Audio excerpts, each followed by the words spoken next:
Now, with Australia set to implement a ban on under-16s using social media in about a year's time, campaigners here have been given a boost. For tech companies, it's very different, as we heard on yesterday's programme from Sunita Bose from the Digital Industry Group, whose members include Meta, TikTok and X.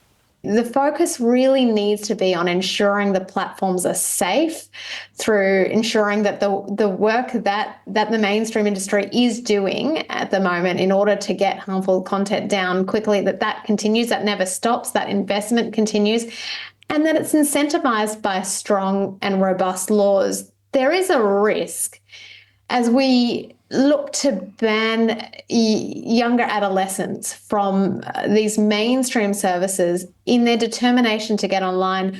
We're actually pushing them to less safe, less regulated parts of the internet where they don't have those guardrails that exist on mainstream platforms and where young people may be less willing to seek help from an adult. In Australia, we have a strong Online Safety Act, and the digital industry has been working really proactively with our e-safety commissioner to propose updates to those laws around how we better restrict adult content and young people's exposure to it.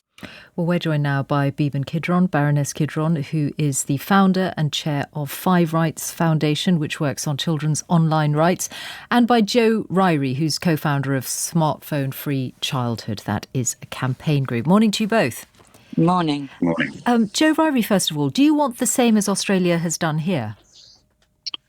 Well, it's certainly a bold policy, isn't it? And while it doesn't solve everything, it's definitely a step in the right direction. It's also, I think, a symbolic step in the right direction because it proves that the status quo can change and something really does need to change here. I think we have to take it back to this because for the past decade, young people all over the world have basically been lab rats in this giant sociological and technological experiment of giving kids smartphones and social media in their pockets. And we're only now starting to see the consequences of this, and they're really not pretty. You know, the evidence is mounting day by day that giving kids access to smartphones and social media isn't just a disaster for their mental health, it's also actually fundamentally changing the nature of childhood itself. So you would go further, essentially? Well, I'm not saying we would go further. I think I'm just saying that parents are desperate for something to change. Young people themselves wish smartphones and social media didn't have such a hold over their lives. The only people that are happy with the status quo are the tech companies that are profiting in the billions from selling the data that they harvest from getting our kids addicted to their platform. So it's not surprising to us that governments feel like they have to take bold measures like this because for the past decade, these tech companies have been left to regulate themselves, and look where that's got us. So, yeah, we think that it's not... it's not the perfect policy, it doesn't solve everything, but it's definitely a step in the right direction. Let me turn then to Baroness Kidron. Would you want the same as what Australia has done here? No, I think Joe's made the case. I mean, you know, Australia have come out, they've been bold, they've been robust, and I think it's worth noting that it's not going to come into being for another year at least. And in that year, they're going to set the terms of what it really means, because at the moment we don't know, you know, what is the definition of social media, exactly how it is that they intend to, enforce it and so on. But I think what's happening is that Australia is saying, look, guys, that clip you played, I mean, that was sort of, you know, willful disregard for the fact that children are suffering.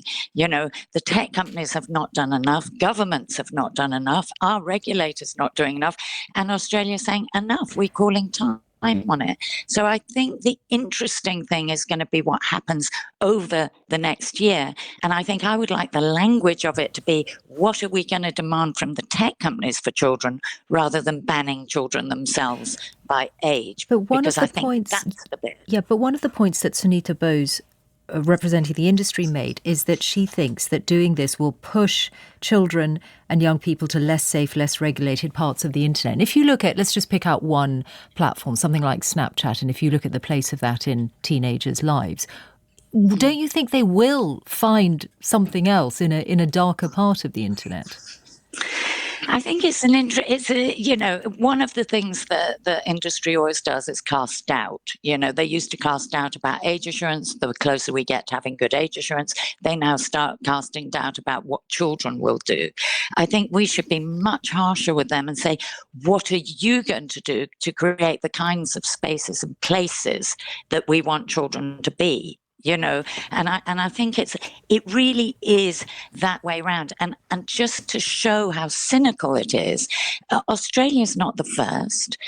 All over the states of America, places in Europe, they have introduced sort of regulation that was more sensitive, that says, don't do this to our kids and we'll keep our kids on your services. And again and again and again, they go to the courts to make it, to suggest it's unconstitutional. So, for example, in California, where they introduced high privacy for kids that would have given them a lot of protection, they're saying, we don't want to risk assess our own services. That's what the tech company does.